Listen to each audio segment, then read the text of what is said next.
कई बार किसी फिल्म के आने से पहले ही उसके बारे में एक हल्की सी हवा चल पड़ती है, जैसे लोग किसी अनदेखे तूफान की खुशबू महसूस कर लेते हो।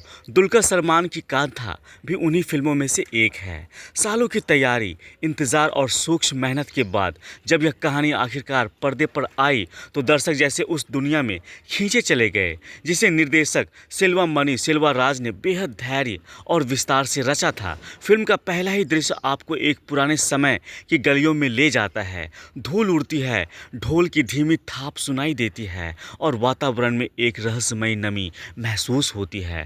तभी दुलकर सलमान का किरदार उभरता है, स्थिर, शांत और भीतर कुछ गहरा छुपाए हुए। उनका चेहरा ऐसा है जैसे कोई कहानी भीतर ही भीतर पक रही हो, बस बाहर आने का इंतज़ार में हो। राणा दग्गुबाती की एंट्री कहानी का रंग और गहरा कर देती है। उनका गुस्सा, उनकी चाल, उनका शब्दों से पहले बोले जाने वाला चेहरा, ऐसा लगता है जैसे वह सिर्फ अभिनय नहीं कर रहे बल्कि उस दौर को जी रहे हो। वहीं भाग्यश्री बोरसे की मौजूदगी कहानी में एक मीठी परत जोड़ देती है। उनकी मुस्कान उस समय की उदासी को थोड़ी देर के लिए हल्का कर देती है।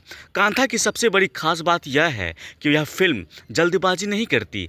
कहानी धीरे धीरे खुलती है, जैसे कोई पुरानी किताब जिसके पन्नों से हल्की सी महक आती है। कुछ दर्शक इसे धीमेपन को खामी कह रहे हैं, लेकिन कईयों का मानना है कि यह स्लो बर्निंग अंदाज फिल्म को खास बनाता है। यह आपको सोचने का समय देती है, हर दृश्य, हर संवाद, हर भाव को महसूस करने का मौका देती है। सोशल मीडिया पर एक यूजर ने लिखा था, कांता देखने के लिए आपकी आंखें ही नहीं बल्कि आपका धैर्य भी तैयार होना चाहिए। और सच मानिए, यह बात बिल्कुल सही लगती है। कहानी में उतार चढ़ाव तो है, लेकिन भावनाएं कई जगह सतह पर ही तैरती सी महसूस होती है, जैसे पानी में कोई हल्की लहर बनकर गायब हो जाए। पर उसके बावजूद अभिनय इतना मजबूत है कि छोटी बड़ी कमियां भी पीछे छूट जाती है। कुछ लोगों ने दुलकर सलमान को इस फिल्म के लिए नेशनल अवार्ड तक देने की मांग कर डाली है।